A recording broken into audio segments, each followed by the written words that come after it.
को, नमो ओंकार वाणी को, नमो उन कुंद प्रभु को जिन्होंने ओंकार धारण की। अहो उपकार जिनवर का, कुंद का दिव्य वाणी का, जिन कुंद ध्वनि दाता उनका हान स्वामी का। नमः समय साराय स्वानुभूत्या चकासते, चित स्वभावाय भावाय सर्वभावांतरच्छिदे। समय सारथी परमागम ग्रंथ, उसके परिशिष्ट रूप से जो आत्मा की अनंत शक्तियों में 47 शक्ति का वर्णन टीकाकार आचार्य अमृत चंद्र भगवान ने किया, उसमें अपनी उत्पाद व ध्रुवत्व शक्ति की चर्चा कल प्रारंभ हुई थी। ये 18वें क्रम पर उत्पाद व ध्रुवत्व शक्ति है, जिसमें कहना है कि क्रम प्रवृत्ति रूप और अक्रम प्रवृत्ति रूप बर्तन जिसका लक्षण है, ऐसी उत्पाद व ध्रुवत्व शक्ति यानी क्रम वृत्ति रूप पर्याय उत्पाद व रूप है और अक्रम वृत्ति रूप गुण ध्रुवत्व रूप है। ये उत्पाद व ध्रुवत्व शक्ति यूं तो प्रत्येक पदार्थ में है, चेतन अचेतन सभी में, पर अपनी चर्चा चलती है आत्मद्रव्य की, आत्मा की, चेतन वस्तु की। पेज नंबर 202 है, कल जहाँ चर्चा थी उसके आगे देखो। पर्याय उत्पाद व रूप है और गुण ध्रुव रूप है। उत्पाद व रूप पर्याय क्रमवर्ती है और ध्रुव रूप गुण अक्रमवर्ती है। सभी गुण एक साथ अक्रम से वर्तते हैं, इसलिए उन्हें अक्रमवर्ती कहा है। किंतु समस्त गुणों की पर्याय तो क्रमबद्ध ही है।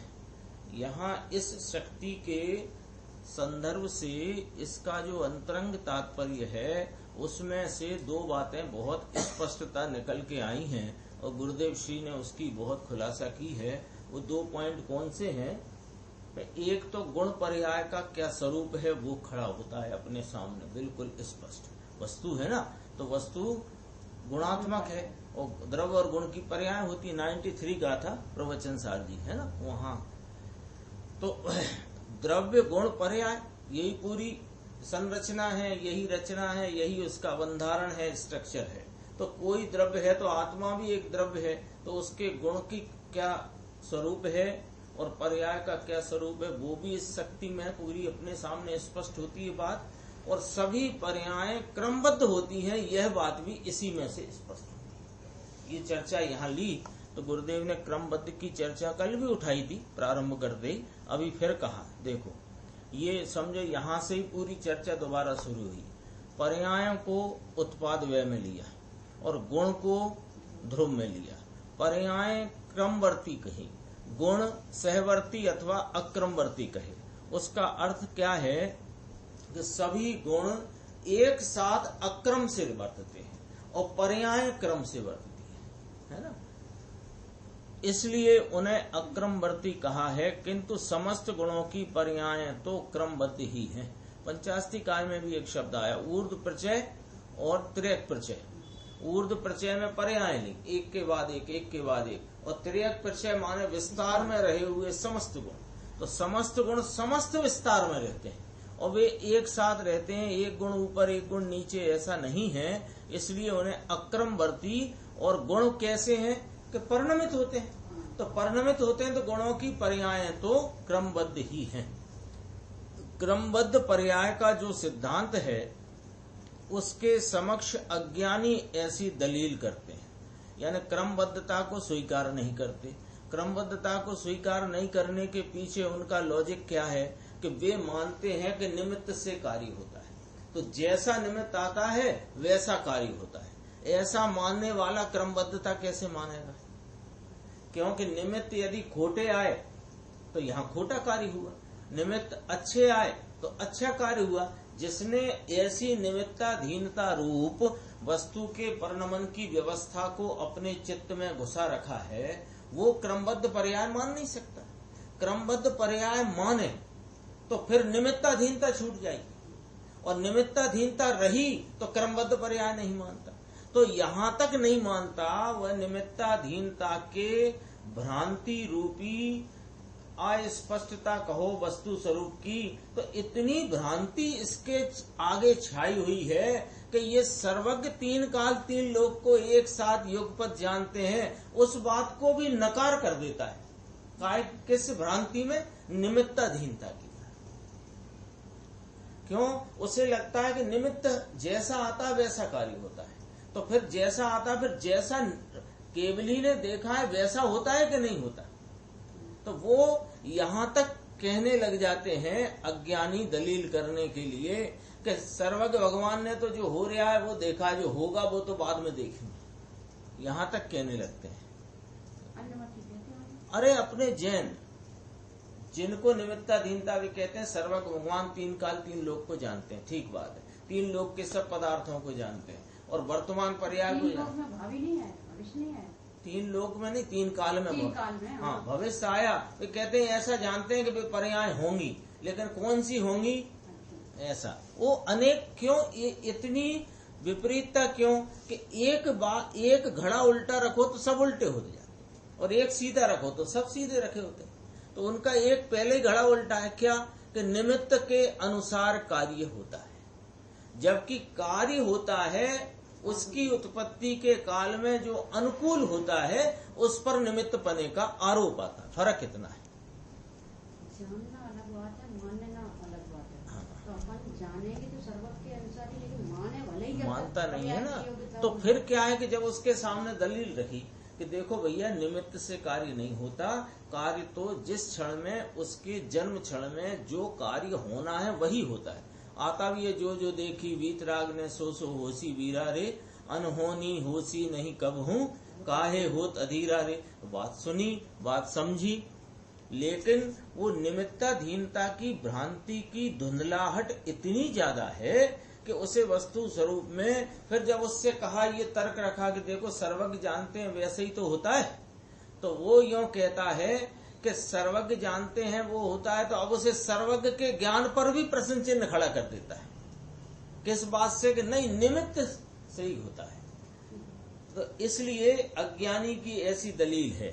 और जो क्रमवर्तीपना कहा उसमें से वह क्या बात खींचता है, निकालता है, वो कहते हैं देखो क्रमबद्ध पर्याय का जो सिद्धांत है उसके समक्ष अज्ञानी ऐसी दलील करते हैं कि पर्याय क्रमबद्ध ही हों ऐसा कोई गुण आत्मा में नहीं है, किंतु यहाँ उसका स्पष्टीकरण आ जाता है कि द्रव्य के समस्त गुणों में ऐसा स्वभाव है। ये बात पकड़ना जरा, ये बात यहाँ पर बहुत विशेषता से आई है तो सब जगह पर विशेषता से आई है। क्या?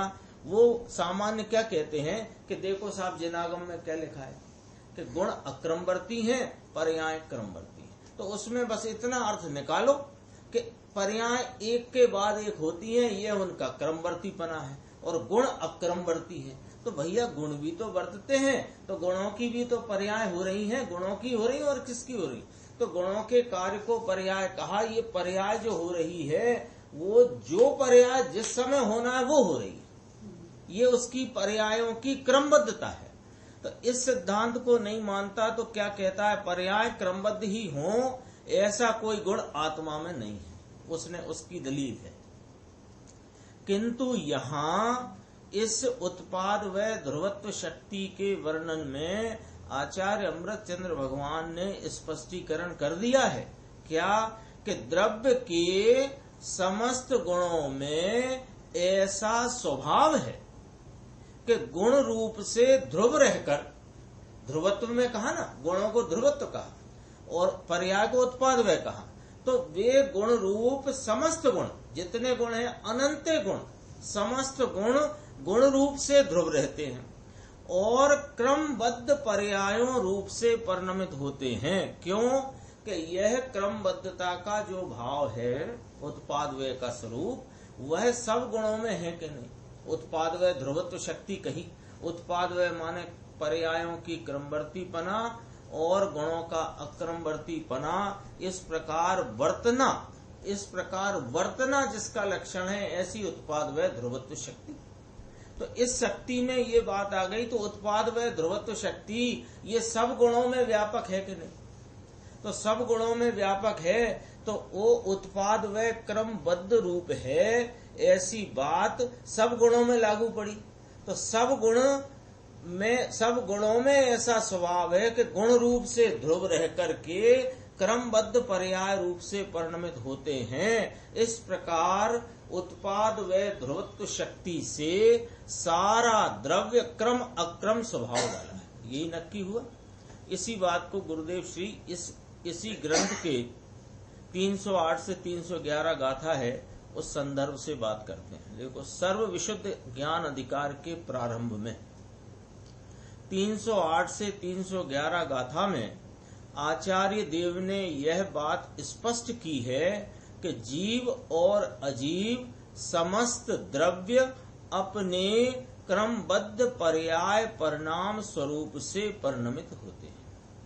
अपने को ख्याल में होगा 308 से 311 गाथा के उपोद्घात में क्या लिखा आचार्य अमृतचंद्र भगवान ने कि अब जीव का अकर्तापना सिद्ध करते हैं, और यह लिख करके 4 गाथाएं उन्होंने वहां प्रस्तुत करी। और 4 गाथाओं में ये कहा कि जीव अपने क्रम नियमित ऐसे परिणामों से उत्पन्न होता हुआ जीव ही है, अजीव नहीं। और अजीव भी ऐसे अपने क्रम नियमित ऐसे अपने परिणाम से उत्पन्न होता हुआ अजीव ही है, जीव नहीं। यही कहा ना, वो बात को यहाँ संक्षेप में लिखा।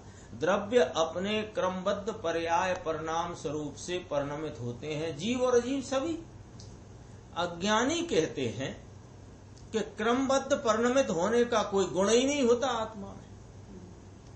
तो आचार्य देव कहते हैं तुम कहते हो कोई गुण ही नहीं होता, और आचार्य भगवान कहते हैं सारा द्रव्य ही ऐसा है। क्यों? कि उत्पाद व ध्रुवत्व शक्ति, वो शक्ति का भाव सब गुणों में व्याप्त है। तो सब गुण काय में व्याप्त है कि एक द्रव्य में व्याप्त है, और एक द्रव्य में व्याप्त रहे सभी गुण, उन सभी गुणों में उत्पाद व ध्रुवत्व शक्ति का रूप विद्यमान है। तो सारा ही द्रव्य क्रमबद्ध पर्याय स्वरूप परिणमित होने वाला। द्रव्य के प्रत्येक गुण में भी ध्रुव रूप रहने और क्रम रूप परिणमित होने का स्वभाव है। ये है सहवर्तीपना, ये है अक्रमवर्तीपना। सहवर्ती में 2 शब्द आए कि नहीं आए? सह माने साथ साथ और वर्ती माने वर्तना। तो वर्तते हैं ये भी आ गया। और कैसे वर्तते हैं कि वे सब साथ रहते हुए, एक साथ रहे हुए वर्तते हैं। तो एक साथ रहना भी स्वभाव हुआ गुण का। किन गुणों का? सब गुणों का। और क्रमरूप परिणमित होना भी उनका स्वभाव हुआ। इस एक उत्पाद व ध्रुव शक्ति को बराबर जान ले तो पर्याय उल्टी सीधी माने आगे पीछे कुछ तो भी अथवा के निमित्त के कारण होती हैं, ऐसी विपरीत दृष्टि ना रहे। यानी नियम से यह दृष्टि छूट जाएगी। कैसे? एक उत्पाद व ध्रुवत्व शक्ति से इसके अनंत गुणों का सहवर्तीपना और पर्यायों का क्रमवर्तीपना ख्याल में लेकर, तो वे पर्यायों का क्रमवर्तीपना कोई क्रम नियमितता में है कि अनाप शनाप कुछ भी है? क्रम नियमितता में है। यह बात उत्पाद व ध्रुवत्व शक्ति से निश्चित कराते हैं। देखो, अभी इसमें बहुत अच्छी चर्चा लेकर के गुरुदेव श्री इसी बात को खुलासा करते हैं। किस बात को? क्रमबद्धता को। पर्यायों की अपन क्रमबद्ध पर्याय कहते हैं ना, क्रमबद्ध पर्याय वो इसकी एक संज्ञा है, और उसका भाव क्या है? पर्यायों की क्रमबद्धता, उसकी बात करते हैं। देखो, पुनश्च माने फरीने, पुनः कहते हैं। ध्रुव उपादान और क्षणिक उपादान की बात भी इसमें आ गई। किसमें आ गई? उत्पाद व ध्रुवत्व में आ गई, है ना। ध्रुव उपादान, त्रिकालीय उपादान की बात भी आ गई, और उत्पाद व कहकर के क्षणिक उपादान की बात भी आ गई। त्रिकाली स्वभाव वह ध्रुव उपादान है और एक एक समय की पर्याय की योग्यता वह क्षणिक उपादान है। तो प्रत्येक समय की क्रमबद्ध पर्याय स्वयं अपना क्षणिक उपादान है। क्या पूरा दोबारा पढ़ते, प्रत्येक समय की यानी पर्याय कैसी होती है, एक एक समयवर्ती है ना, तो प्रत्येक समय में उपजती हुई जो पर्याय है वह क्रमबद्ध है और ऐसी क्रमबद्ध होती हुई वह पर्याय स्वयं अपना क्षणिक उपादान है। कैसा उपादान है कि प्रवचन सार जी से पूछो, आचार्य कुंद भगवान से, तो 101 102 गाथा में कहते हैं कि उत्पाद को व्यय और ध्रुव की अपेक्षा थी। तो ऐसा वह स्वयं उस समय का अपना क्षणिक उपादान है, इसलिए निमित्त के कारण पर्याय हो यह बात नहीं रहती। अपना दोपहर को भी यही चल रहा है कर्ता कर्म अधिकार में कि पुद्गल कर्म का परिणमन दो से मिलके होता है।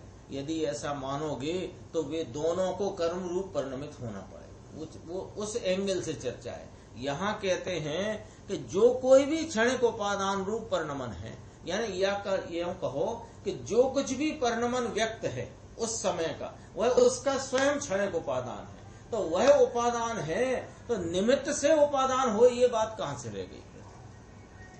देखो, इसलिए निमित्त के कारण पर्याय हो यह बात नहीं रहती। आत्मा के गुण का ध्रुवत्व होने से वह ध्रुव उपादान है और वह अक्रमवर्ती है, तथा पर्याय उत्पाद व रूप होने से क्षणिक उपादान है और क्रमवर्ती। इस एक शक्ति में से द्रव्य का यह स्वरूप सामने आ गया। अपन ने कही ना, इस शक्ति में दो बातें निकल के आएंगी। एक तो द्रव्य का जैसा गुण पर्याय स्वरूप है उसकी एकदम स्पष्टता होगी और पर्यायों की क्रमबद्धता की सिद्धि होगी। तो दोनों बातें इस पैराग्राफ में अपने सामने आई कि ये जो आत्मा है वह उत्पाद व ध्रुवत्व शक्ति स्वरूप है। तो उत्पाद व ध्रुवत्व शक्ति का क्या स्वरूप है कि इसके अनंत गुण जो ध्रुव उपादान स्वरूप हैं वे सहवर्ती हैं और प्रत्येक समय की होती हुई जो एक एक समय वाली व्यक्त दशा अवस्था हालत पर्याय वह उसका क्षणिक उपादान है। वह क्षणिक उपादान स्वयं से है, निमित्त विमित्त से कुछ है नहीं। और ऐसा क्षणिक उपादान और ध्रुव उपादान स्वरूप द्रव्य त्रिकाल विराजता है। इस प्रकार आत्मा के उत्पाद व ध्रुवत्व स्वभाव में ध्रुव उपादान और क्षणिक उपादान दोनों आ जाते हैं। फिर खुलासा, ध्रुव उपादान अक्रमवर्ती है, तब तो उसे ध्रुव कहा। अर्थात इसकी खुलासा, समस्त गुण ध्रुव रूप से एक साथ सहवर्ती है। पहले ज्ञान फिर दर्शन फिर सुख, ऐसा क्रम उनमें नहीं है। जैसे वो हो ना गोदाम, तो पहले चावल की बोरी, फिर दाल की, फिर चावल की, फिर शक्कर की, फिर नमक की, ऐसे नहीं, ऐसा कहते हैं। और क्षणिक उपादान क्रमवर्ती है। तो क्षणिक उपादान क्रमवर्ती है, इसलिए पर्याय एक के बाद एक क्रम से होती है। सिद्ध पर्याय के समय संसार पर्याय नहीं होती और संसार पर्याय के समय सिद्ध पर्याय नहीं होती। मत ज्ञान के समय केवल ज्ञान नहीं होता और केवल ज्ञान के समय मत ज्ञान नहीं होता। अपन ने कल इस बात को याद किया था गाथा 80 की टीका में से। पर्याय कौन है? एक दूसरे में अप्रवृत्त, एक पर्याय दूसरे में प्रवृत्त नहीं है, ऐसी व्यतिरेक, उनको पर्याय कहा ना। वही बात आई कि सिद्ध पर्याय है तो संसार नहीं और संसार पर्याय है तो सिद्ध पर्याय नहीं। सिद्ध भी एक पर्याय है, संसार भी एक पर्याय है, लेकिन दोनों पर्याय परस्पर अप्रवृत्त होने से क्रमवर्तीपना उनमें सिद्ध होता है। इस प्रकार पर्याय क्रमवर्ती हैं, किंतु गुण तो सब एक साथ ही वर्तते हैं। ये विरोधी पर्याय नहीं, सिद्ध पर्याय, मोक्ष की भी पर्याय एक पर्याय दूसरी पर्याय हाँ नहीं है। तो ये तो क्या है कि अपने लक्ष्य में लाना ना बात, तो ये बात एकदम लक्ष्य में बैठेगी अपने कि जैसे ये ऐसा, ये है ऐसा कवर ये अपने जिसको नहीं मानना हो वो तो ये कहेगा ना सिद्ध पर्याय और पर्याय बुद्धि तो है ना। लेकिन ये बात यूं कही, उसको समझ लेते हैं अपन। कि जैसे ये ऐसा है और ऐसा हुआ, है ना। तो अब ऐसे होने में तो अनेक पर्याय बीत गई, लेकिन वो अनेक बीत गई, उसमें भी प्रत्येक पर्याय में दूसरी पर्याय नहीं, दूसरी में तीसरी नहीं, तीसरी में चौथी नहीं, वो। लेकिन अब मोटे मोटे बताना हो तो ये बताया कि ये जो इस तरफ का कवर है, ये इस तरफ का कवर, ये अलग पर्याय, वो अलग, ये बताने के लिए, क्योंकि लक्ष्य में नहीं आई है। मोक्ष की सब पर्याय व्यतिरेक रूप हैं, एक दूसरे में अप्रवर्त हैं। संसार दशा की सब पर्याय व्यतिरेक रूप हैं, एक दूसरे में प्रवर्त नहीं है। ये बात तो है, लेकिन अब ये लक्ष्य में नहीं आ पाती ना जल्दी में। तो क्या मोटा जो फर्क पड़ा ना, मोटा परिवर्तन, वो मोटा परिवर्तन सामने रखा और सैद्धांतिक रखा। मति ज्ञान के समय जो अभी की मति ज्ञान की, वो अगले मति ज्ञान वाली पर्याय नहीं। लेकिन अब इसको लक्ष्य में लेना हो कि मति ज्ञान के समय केवल ज्ञान नहीं, केवल ज्ञान के समय मति ज्ञान नहीं, स्थूल रूप से लक्ष्य कराने के, तो उसमें क्या नक्की हो गया, पर्याय क्रमवर्ती हैं और गुण तो सदा एक साथ ही बरतते हैं। यानी गुण कभी अभी ज्ञान गुण बरत गया, फिर दर्शन बरत गया, फिर सुख वाला बरत गया, ऐसा नहीं है। ऐसा कहना, सहवर्ती हैं, एक साथ वर्तते हैं। संसार दशा के समय या सिद्ध दशा के समय, ये पकड़ना, इसमें गुण की क्या स्थिति है। गुण है ना, गुणी है ना, ये गुणी, तो गुणी के गुण। संसार दशा के समय या सिद्ध दशा के समय उतने के उतने गुण सदैव एक साथ वर्तते हैं। इस प्रकार क्रम और अक्रमवर्ती रूप ये वस्तु का स्वभाव है। वस्तु ऐसे ही स्वभाव वाली है, ऐसा ही स्वरूप है। गुण रूप से सदैव अचल रहने की ध्रुवत्व और पर्याय रूप से प्रति समय पलटने की यानी उत्पाद वय, ऐसी यह वस्तु की शक्ति है। उसका नाम उत्पाद व्यय ध्रुवत्व शक्ति है। ज्ञान स्वभावी आत्मा के परिणमन में वह उत्पाद व ध्रुवत्व शक्ति भी साथ ही परिणमित होती है। अभी तक जितनी चर्चा अपने सामने 2-3 पैराग्राफ में आई, उसमें 2 बातें आई कि गुण सहवर्ती माने एक साथ समस्त द्रव्य में व्यापक होकर के रहते हैं और बरतते हैं, और पर्याय एक एक करके समयवर्ती, एक एक समयवर्ती एक एक करके क्रम से बरतती है। ऐसा ध्रुवत्व रहना और उत्पाद व स्वरूप होना, ऐसी शक्ति आत्मा में है ना। अब कहते हैं कि ये शक्ति है तो इसके जानने से होएगा क्या, वो वाली बात कि ज्ञानी अपनी ऐसी शक्ति वाले आत्मा को पहचान कर उसके आश्रय से निर्मल रूप से परिणमित होते हैं, इसलिए उनके शक्ति निर्मल रूप से उछलती है। ये ज्ञानी ने क्या किया, ज्ञानी ने अपने ऐसी उत्पाद व ध्रुवत्व शक्ति से उत्पाद व ध्रुवत्व स्वरूप आत्मा को पहचान कर उसमें आश्रय, उसका आश्रय लिया, उसमें लीनता हुई, तो उसकी जो ज्ञप्ति रूप पर्याय है, जो अनुभव की दशा है, उसमें वे शक्तियां निर्मल रूप से उछल रही हैं, व्यक्त हो रही हैं। यद्यपि अज्ञानी के भी ऐसी शक्तियों का परिणमन है, परंतु उसे उसकी पहचान नहीं है। अज्ञानी के भी उत्पाद व ध्रुवत्व चल रहा कि नहीं चल रहा।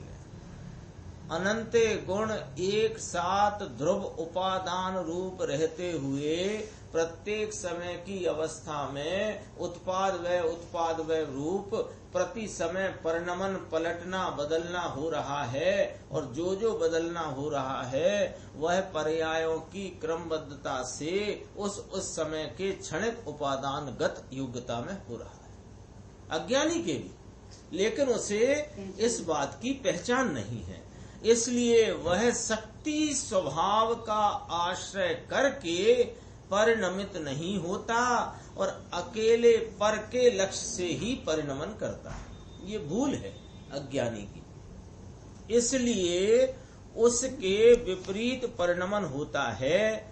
यहाँ तो ऐसी बात है कि अंतर में अनंत शक्ति के पिंड रूप आत्म स्वभाव का अवलंबन लेकर उसके सन्मुख एकाकार अभेद होकर निर्मल पर्याय रूप से परिणमित हो। कितनी बात कह दी एक लाइन में। अंतर में यानी द्रव्य स्वभाव अनंत शक्ति का पिंड रूप आत्म स्वभाव, उसका आलम्बन अवलंबन लेकर उसकी सन्मुखता में एकाकार अभेद क्या करना कि द्रव्य स्वभाव जैसा है उसे वैसा पहचाना, पहचान करके उसमें उसको विषय हुआ, तो पहचानने से जो विषय हुआ तो परिणति, उपयोग की परिणति और उपयोग के साथ अनंत गुणों की परिणति, वह अपने वस्तु स्वभाव से एकाकार हुई। ये अभेदपना कहते हैं ना, पर्याय द्रव्य से अभेद हुई। इसका अर्थ होता है पर्याय द्रव्य नहीं हो गई, द्रव्य पर्याय नहीं हो गई, लेकिन पर्याय उस आकार रूप परिणम गई जैसा द्रव्य है, एकाकार अभेद। तो उसका परिणमन कैसा है वो कि निर्मल पर्याय रूप से है, और वही आत्मा का सच्चा परिणमन है। उसी में भगवान आत्मा प्रसिद्ध होता है। स्वभाव से च्युत होकर एकांत पराश्रय से विकार रूप परिणमित हो, उसमें वास्तव में आत्मा की प्रसिद्धि नहीं है। आत्मा उस काल में भी यद्यपि उत्पाद व ध्रुवत्व स्वरूप है, लेकिन उसको उसकी प्रसिद्धि नहीं है, क्योंकि एकांत पराश्रय में पड़ा हुआ विकार रूप से परिणमित होता है, और विकार के परिणमन में, विकार के वेदन में विकार की प्रसिद्धि। इसलिए सचमुच वह आत्मा नहीं है। विकार तो आत्मा है ही नहीं। विकार के वेदन के काल में उस वेदन में विकार को प्रसिद्ध करता है, तो वहां आत्मा प्रसिद्ध नहीं है, इसलिए वो आत्मा ही नहीं, अनात्म भाव है। इसी से अज्ञानी को आत्मा की प्रसिद्धि नहीं होती। अब ये जो बात हुई, दो प्रकार की बात कही कि ज्ञानी उत्पाद व ध्रुवत्व शक्ति स्वरूप आत्मा को पहचान कर उसकी एकाग्रता से उसमें अभेद होकर के पर्याय जो वर्तती है वह निर्मल पर्याय में भगवान आत्मा की प्रसिद्धि है, और एकांत पराश्रय में वर्तते हुई उपयोग दशा में उत्पाद व ध्रुवत्व शक्ति होने पर भी उसे पहचान नहीं है, तो वह राग पराश्रय में एकाकार होकर के विकार भाव रूप परिणमता है, वहां आत्मा की प्रसिद्धि नहीं है। इसी को और खुलासा करते हैं। पर्याय में क्रमवर्ती पना तो ज्ञानी अज्ञानी दोनों को है, किंतु ज्ञानी के स्वभाव उन्मुखता के कारण उसकी क्रमवर्ती पर्यायें निर्मल होती हैं, और अज्ञानी को पर उन्मुखता के कारण क्रमवर्ती पर्याय होती हैं, वे मलिन होती हैं। दोनों की पर्यायें क्रमवर्ती होती हैं। विभाव रूप परिणमन वह शक्ति का यथार्थ परिणमन नहीं है। शक्ति है, देखो अभी अज्ञानी है ना, तो अज्ञानी के हो के ज्ञानी हो, सब आत्माओं में उत्पाद व ध्रुवत्व शक्ति है कि नहीं, और उसका परिणमन है, देखो है कि नहीं, कि वस्तु में अनंत गुण एक साथ अक्रमवर्ती रहते हुए उन गुणों का क्रमवर्ती पर्याय रूप परिणमन होता है, लेकिन वह जो परिणमन है वह विभाव रूप परिणमन होने से वह शक्ति का यथार्थ परिणमन नहीं है, तो उसे हम कहेंगे कि शक्ति का परिणमन ही नहीं है, ऐसा कहेंगे, है ना। हाँ, जैसे ज्ञान तो सब आत्माओं में है, समझने के लिए बात करें, ज्ञान सब आत्माओं में है, अज्ञानी हो कि ज्ञानी हो, ज्ञान भाव तो सब आत्माओं में प्रत्येक समय परिणमन में है ही, वर्त ही रहा है। कौन सा समय है जब कोई हो अज्ञानी भी उसका ज्ञान न बरतता, लेकिन उसे ज्ञान शक्ति का परिणमन नहीं कहते। जब इस ज्ञान स्वभावी आत्मा को पहचान करके उसका आश्रय लेकर उसमें एकाकार होकर जो निर्मल परिणमन की धारा बहती है, वो वहां पर जो ज्ञान भाव है उसको कहते हैं ज्ञान शक्ति। ऐसे उत्पाद व ध्रुवत्व रूप परिणमन तो भले अज्ञानी का भी है, लेकिन वह उस उत्पाद व ध्रुवत्व को नहीं पहचानता, इसलिए उसके जो एकांत पराश्रय में जो विकार का परिणमन है वो विकार का परिणमन शक्ति का यथार्थ परिणमन नहीं है। तो हम नहीं कहते कि शक्ति का परिणमन है। शक्ति में अभेद होकर शक्ति माने शक्ति स्वरूप आत्मा में अभेद होकर निर्मल स्वभाव रूप जैसा है वैसा परिणमन पर्याय में हो तो वही उसका यथार्थ परिणमन है। अक्रम रूप गुण और क्रम रूप पर्याय, ऐसे गुण पर्यायों के पिंड रूप आत्म स्वभाव का आश्रय करके जीव परिणमित हुआ। ये शक्तियों का विवरण चल रहा है ना, तो इसमें शैली में द्रव्य गुण पर्याय तीनों की चर्चा घटित होती है ना। तो यहाँ कहा गुण पर्यायों के पिंड रूप, तो गुण पर्यायों का पिंड रूप आत्म स्वभाव वह दृष्टि में लेना है, गुण पर्यायों के भेद नहीं लेना है। पर वो द्रव्य है कैसा कि है गुण पर्याय स्वरूप। यहाँ इसको भी खुलासा किया, गुण पर्यायों के पिंड रूप आत्म स्वभाव का आश्रय करके जीव परिणमित हुआ, तब उसे उत्पाद व्यय ध्रुव इत्यादि शक्तियों का यथार्थ भान हुआ और तभी शक्तियों का सच्चा परिणमन प्रकट हुआ। इस प्रकार साधक दशा की यह बात है। ये जो शक्तियों का विवरण, और शक्तियां क्या सिर्फ साधक को होती हैं कि नहीं, शक्तियां तो त्रिकाल प्रत्येक जीव में विद्यमान हैं, लेकिन शक्तियों के शक्ति स्वरूप की जिसे पहचान है उसके निर्मल परिणमन में वे शक्तियां उछलती हैं। शक्ति तो त्रिकाल है, किंतु पहले अभान दशा माने बेभान दशा में उसका विभाव परिणमन था, और भान होने पर उसका स्वभाव परिणमन प्रारंभ हुआ। इस प्रकार स्वभाव के आश्रय से निर्मल परिणमन होता है, वह इन शक्तियों की पहचान का फल है। क्या हुआ, इस आत्मा को नहीं जाना था तो क्या था, और जान लिया तो क्या हो गया, वो फर्क समझ में आना चाहिए ना भाई। पहले नहीं जानते थे तो भी आत्मा ही तो था, जड़ तो नहीं हो गया था, और अब जान गए तो आत्मा कोई और कुछ बन गया क्या, कि आत्मा ही रहा। तो फिर फल क्या आया, वो भी तो अपने ख्याल में रहना चाहिए ना। यदि फल का ही मालूम नहीं हो, ये IIT पढ़ गया तो फल क्या आया, कि आज 1 लाख रुपए महीने का आदमी हो गया, 2 लाख का आदमी हो गया, 5 लाख महीने का आदमी हो गया, तो ये फल आया कि नहीं आया। तो ऐसे अनादि से इस आत्मा को नहीं जानता तो क्या तकलीफ है, कि महातकलीफ ही तकलीफ है। और एक बार इस आत्मा के स्वभाव का आश्रय लेकर इसको जान गया तो क्या फल आया, कि अंतरंग में निर्मल परिणमन, अनंत शक्तियों का उछाला आया, ये फल है। वही इन शक्तियों की पहचान का फल है। आत्मा में शक्तियां और उनका परिणमन तो सदैव है, अपन ने अभिज्ञान शक्ति से भी समझा इस बात को, किंतु अनादिकाल से वह परिणमन पराश्रित होने से संसार है। संसरण इति संसारा, संसार शब्द कहा ना, संसार का अर्थ क्या, संसरण इति संसारा। संसरण माने भटकना, संसरित होना माने च्युत होना, अपने स्वभाव से च्युत होकर भटकना, ये संसार है। यदि वह परिणमन स्वाश्रित हो तो संसार न रहे। आत्मा की अनंत शक्तियों में से प्रत्येक शक्ति को पृथक लक्ष्य में लेने से शक्ति का निर्मल परिणमन नहीं होता, किंतु विकार होता है। देखो, पराश्रय तो भले छोड़ा माने एक विचार में लेते कि पराश्रयपना वर्तता नहीं भी हो, लेकिन एक शक्ति का भेद भी वर्तता होएगा तो विकार उत्पन्न होगा, विकल्प उत्पन्न होगा, यह निर्मल परिणमन रूपी फल नहीं आएगा। आत्मा एक साथ अनंत शक्ति संपन्न है।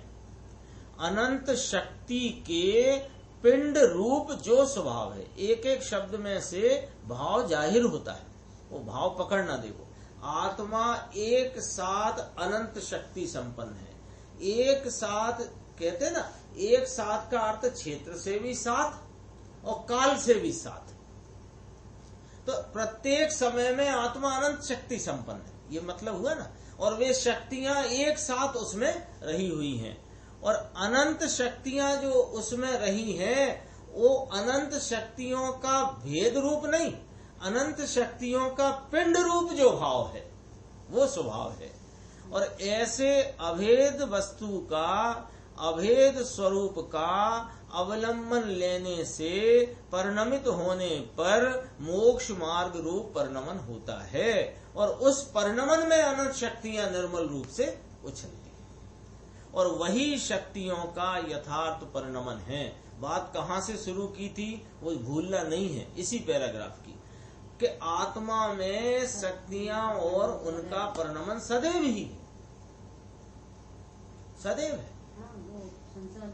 संसार दशा में विकार रूप, विरुद्ध रूप, स्वभाव से अविरुद्ध रूप की अभाव रूपता में वे परिणमित होती हैं, सो वो उनका परिणमन यथार्थ नहीं है, इसलिए उन्हें शक्तियों का परिणमन नहीं कहते।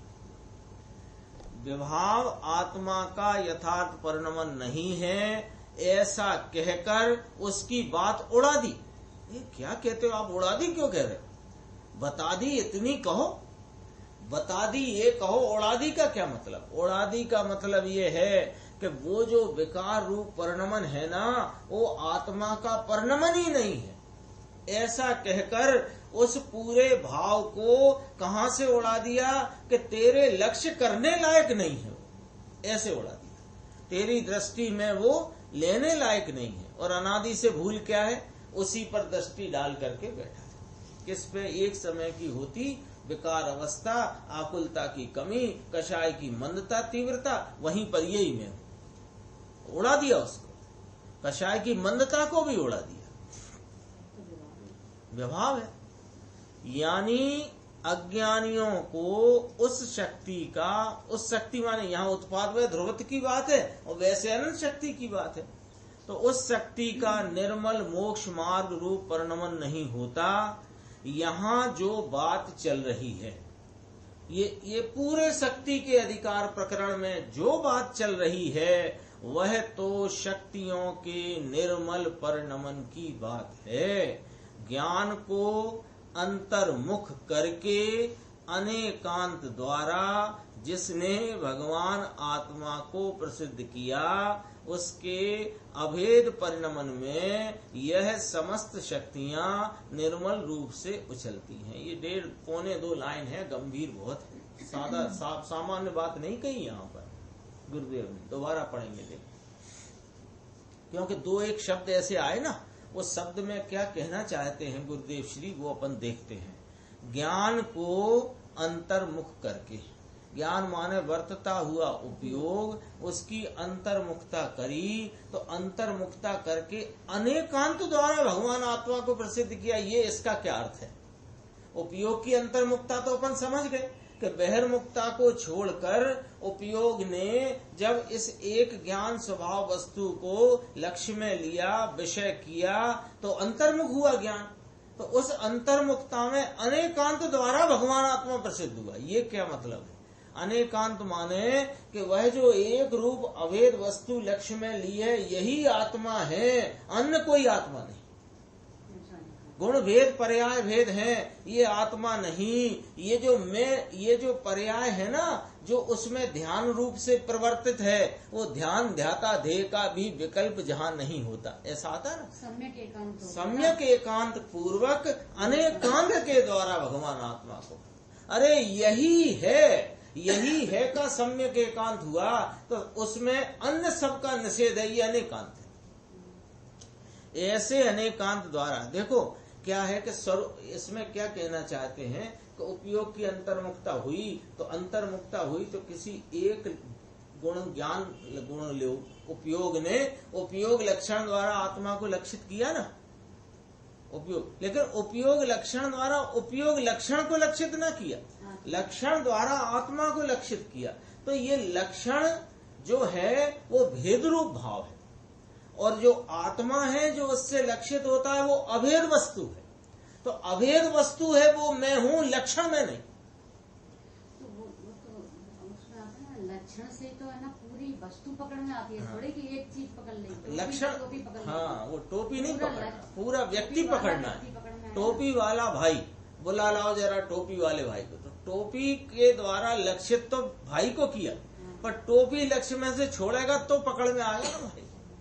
ऐसा अनेकांत द्वारा सम्यक एकांत की अपनी उस प्रतीति में स्थापना की, प्रतीति में सम्यक एकांत की स्थापना करके उस श्रद्धान भाव से परिणमित होकर और उस अनुभव दशा में भगवान आत्मा को प्रसिद्ध किया है। उसके अभेद परिणमन में, अभेद परिणमन माने पर्याय द्रव्य हो गई नहीं, अभेद माने पर्याय ने का विषय जो द्रव्य स्वभाव जैसा है वैसा ही पर्याय में प्रकट है, इसका नाम अभेद परिणमन में यह समस्त शक्तियां निर्मल रूप से उछलती हैं। फिर देखो इसी बात का और वर्णन बहुत अच्छा, बहुत गंभीर। उत्पात व्यय ध्रुवत्व तो समस्त जीवों को अनादिकाल से है ही। उत्पाद व्यय ध्रुव रहित कोई जीव एक क्षण भी नहीं हो सकता, किंतु ज्ञानी अपने ऐसे स्वभाव को जानता हुआ उसके आश्रय से निर्मलता रूप उत्पन्न होता है, परिणमित होता है, और अज्ञानी उस स्वभाव को जानता नहीं है, इसलिए पराश्रय से विकार रूप उत्पन्न होता है। उत्पाद व ध्रुवत्व तो परिणमन सभी में है, अनादिकाल से है और अनंत काल तक रहेगा। उत्पाद व ध्रुव युक्तम सत्य, ये तो वस्तु का मूल भाव है।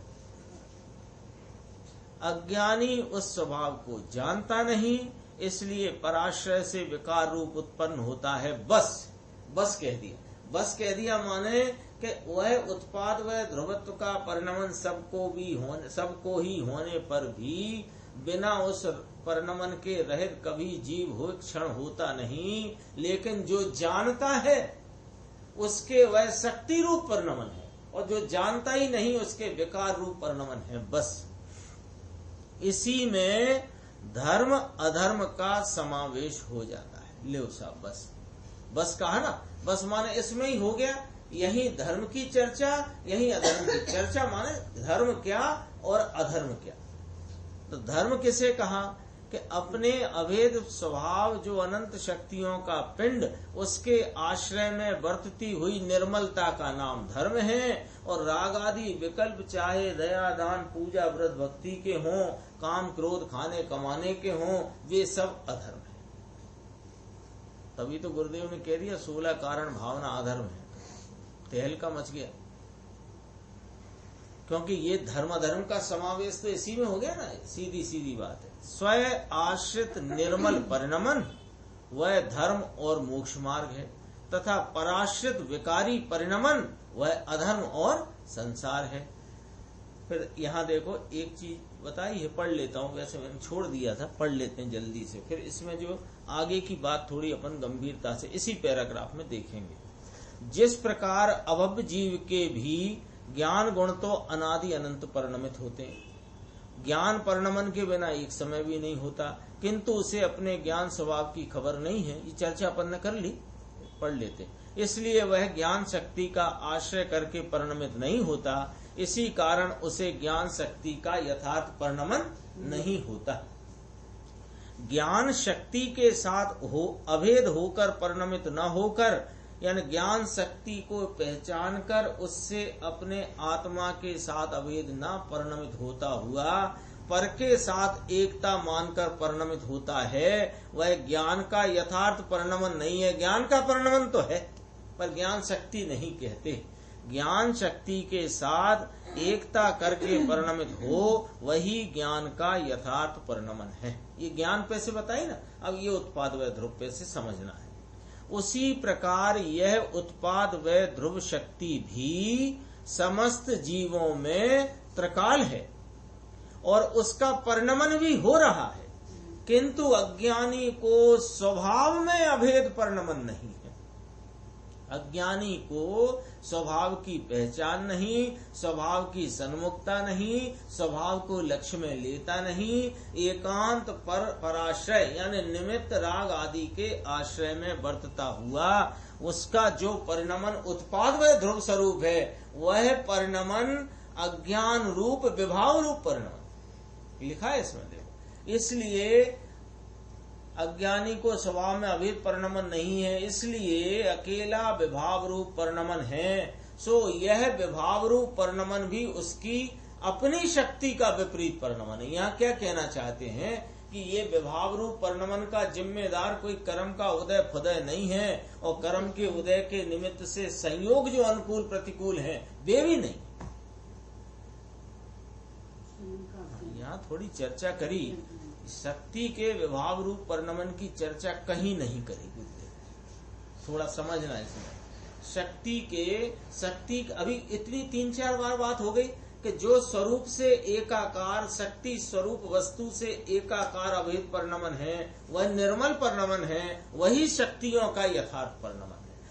और इसको हम सीधी भाषा में शक्तियों का परिणमन इसी को कहते हैं। विपरीत परिणमन को हम अभी ज्ञान के ऊपर से घटाया कि जो पर का आश्रय लेकर ज्ञान का उसमें ही एकता करके परिणमित हो रहा है, पर आश्रय में, पर द्रव्यों और रागादि में एकता करके परिणमन कर रहा है, वह ज्ञान का यथार्थ परिणमन नहीं है, ऐसा कहा ना। तो एक तरह से इसको यूं कहा कि ये ज्ञान का विभाव परिणमन। और ज्ञान का कोई विभाव परिणमन होता नहीं, समझने के लिए शब्द अपन इस्तेमाल कर रहे हैं, पकड़ना नहीं इस बात को, ज्ञान का विभाव परिणमन का। ज्ञान का विभाव परिणमन माने ज्ञान शक्ति के साथ, ज्ञान स्वभाव के साथ पहचान न करके उसका सन्मुखता नहीं करना और पर में एकता करके ज्ञान का परिणमन होना, इसे विभाव कह देना है अपने को समझने के लिए। यहाँ भी जो शक्ति का विभाव परिणमन कहा, उस शक्ति का परिणमन ही नहीं है यद्यपि, लेकिन वहाँ शक्ति है परिणमित, ये वाली बात बताना है। ऐसा नहीं है कि उसकी शक्ति खत्म हो गई, लेकिन वो उसे हम शक्ति कहते ही नहीं है। जैसे जो अपनी आत्मा को पहचान कर परिणमित नहीं है वो आत्मा ही नहीं है, वो अनात्मा है। तो वो जड़ हो गया कि भैया जड़ नहीं हो गया लेकिन अनात्मा, ऐसे करके समझ। वह विभाव रूप परिणमन भी उसकी अपनी शक्ति का विपरीत परिणमन है। और ये जो विभाव रूप परिणमन है रागादि मिथ्यात्व रूप, ये पर के कारण नहीं, ये बात पकड़ना है। यदि विभाव रूप परिणमन पर के कारण हो तो उस समय उसकी शक्ति का अपना तो कोई कारण पना ही नहीं रहा, पराधीन। तो इसका उत्पाद व्यय तो भैया उसके अधीन हो गया। उत्पाद व्यय ध्रुव शक्ति स्वरूप वस्तु है कि नहीं, तो उत्पाद व्यय ध्रुव भाव वस्तु में है कि नहीं, उसे क्या कहते हैं कि गुण सब ध्रुव स्वरूप रहते हुए पर्याय उत्पाद व्यय क्रमवर्ती है, ऐसा वस्तु का स्ट्रक्चर है। अब ऐसी वस्तु है, इसका विभाव रूप परिणमन अब अपन कहने लगेंगे कि ये उत्पाद व्यय ध्रुव शक्ति का परिणमन नहीं है, क्योंकि वो शक्ति के अनुरूप नहीं है। तो क्या पर के अनुरूप दिख रहा है तो पर का है क्या, कि पर का भी नहीं है, ये वाली बात यहाँ बताना चाहते हैं। यदि विभाव रूप परिणमन पर के कारण होता हो तो उस समय उसकी शक्ति का अपना कोई कारण बना ही नहीं रहा, वो निष्कारण पड़ी है क्या शक्ति? अरे इसलिए शक्ति ही ना रही, और शक्ति नहीं रही तो शक्तिवान आत्मा ना रहा, तो शक्ति के बिना आत्मा भी नहीं रहा। तो भैया इसलिए यह तुम्हारी दृष्टि, इस प्रकार की मान्यता, इस प्रकार का तुम्हारा जानपना, यह खोटा है, विपरीत है। कैसा साहब, कैसा बता दो क्या खोटा है? कि ये जो आत्मा है इसमें वास्तव में तो विकार रूप राग रूप परिणमने का स्वभाव है नहीं, लेकिन इसकी परिणति में उपयोग की बहिर्मुखता के काल में परभाव और उनकी एकता से वर्तता हुआ जो विभाव माने मोह राग द्वेष का परिणमन है, ये इसकी आत्मा के अपने ही कारण भाव से उत्पन्न हुआ है। गुण ऐसा स्वभाव नहीं है, लेकिन फिर भी परिणमन आत्मा का ही है, और आत्मा में अपने से हुआ है, पर से नहीं हुआ है। यदि इस परिणमन को पर से मानते हो तो आत्मा को पंगु मान लिया तुमने, भले विभाव की बात क्यों ना हो, भले राग की बात क्यों ना हो। अरे राग ही सही, द्वेष और मोह ही सही, मोह राग देश का परिणमन है, लेकिन वह किसी और से होए, ऐसा मैं आत्मा नहीं हूं, ऐसा पंगु बंगु और ऐसा मानना कि कर्म के उदय से मुझे विकार होता है, कर्म के उदय के निमित्त से मिले संयोगों से विकार होता है, ये तेरी दृष्टि खोटी है, विपरीत है। विभाव परिणमन भी उसका अपना है। किसका? आत्मा का। लेकिन वह भाव परिणमन, भाव मतलब विभाव रूप जो परिणमन है, वह स्वभाव के साथ एकमेक नहीं, वह पर में एकता करके वर्तता है, इसलिए वह पर का कहा गया, लेकिन पर का है नहीं। विभाव परिणमन भी उसका अपना है, किंतु वह स्वभाव के साथ एकमेक नहीं है। 2-3 पेज पहले पीछे पढ़ा था, जो स्वरूप से एकाकार होकर अभेद परिणमन है, वह आत्मा का निर्मल परिणमन, यथार्थ परिणमन, शक्ति का उछलने रूप परिणमन। इसलिए वह शक्ति का यथार्थ परिणमन नहीं है। ऐसा कौन जाने भैया? ज्ञानी जानते हैं। और ऐसा जो जान लेता है वो ज्ञानी होता है। कोई कहे कि ज्ञानी जानते हैं, तो जब हम ज्ञानी होके जान लेंगे, अभी काहे को इतना दिमाग खर्च करना। अरे ऐसा जो जान लेता है वही ज्ञानी होता है। जो अकेले विभाव के ही क्रम रूप परिणमित हो, क्रम रूप तो परिणमन है ही, तो विभाव के ही क्रम में परिणम रहा है, विभाव विभाव विभाव विभाव, तो उसको वास्तव में आत्मा ही नहीं कहते। यद्यपि आत्मा मिटकर कहीं जड़ हो गया है क्या? अपन ने अभी चर्चा की थी, अनात्मा कहते हैं उसे। जो अपने आत्मा को पहचाने बिना एकांत पराश्रय में पर की एकता से मोरागदेश रूप परिणमन कर रहा है, उसे वास्तव में आत्मा ही नहीं कहते। तो साहब उसको आप आत्मा नहीं कहते, तो क्या वह जड़ हो गया? कि ना ना ना, है तो आत्मा ही। ये पॉइंट समझना पड़ेगा ना भाई। हम तो 2 बातें जानते हैं जगत में, एक आत्मा माने चेतन पदार्थ है, एक अचेतन पदार्थ है। अब चेतन को अपनी चेतना का भान नहीं, तो क्या अचेतन हो गया? कि ना ना ना, अचेतन नहीं हो गया है। उसे स्वयं आत्मा की खबर नहीं, इसलिए उसकी दृष्टि में आत्मा है ही नहीं। फिर उत्पाद व ध्रुवत्व की भाषा में बताते हैं, क्रम और अक्रम रूप से वर्तन के स्वभाव वाला आत्म द्रव्य है, उसका आश्रय, आश्रय के लिए वहां ब्रैकेट में लिखा होगा देखो, रुचि और लीनता। उसका आश्रय यानी रुचि और लीनता करके जो परिणमित हुआ, उसी को आत्मा की प्रसिद्धि हुई है। यानी जो स्वयं आश्रय करके निर्मलता रूप से परिणमित हुआ, वही वास्तव में आत्मा है। आत्मा का क्रम अक्रम स्वभाव है, इसलिए उसकी पर्यायें क्रमबद्ध भी होती हैं और अक्रमबद्ध भी होती हैं। ऐसा कोई कहे तो उसकी बात झूठी है। आत्मा के क्रम अक्रम स्वभाव यानी कि उत्पाद व ध्रुवत्व शक्ति को वह जानता नहीं है, समझा ही नहीं है। भाई अक्रमपना तो गुणों की ध्रुवता की अपेक्षा से है, और पर्याय अपेक्षा से कोई अक्रमपना नहीं है। पर्याय तो क्रमवर्ती, क्रम नियमित, क्रमबद्ध पर्याय स्वभाव वाली ही है। ये चर्चा हो गई, इसमें आगे चर्चा अपनी और चलेगी। ये शक्ति का वर्णन बहुत विस्तार से है और भी चलेगा। निज निधि निज में बताई, यह अनंत उपकार है, उसके लिए जिन वाणी माँ को वंदना 7 बार है।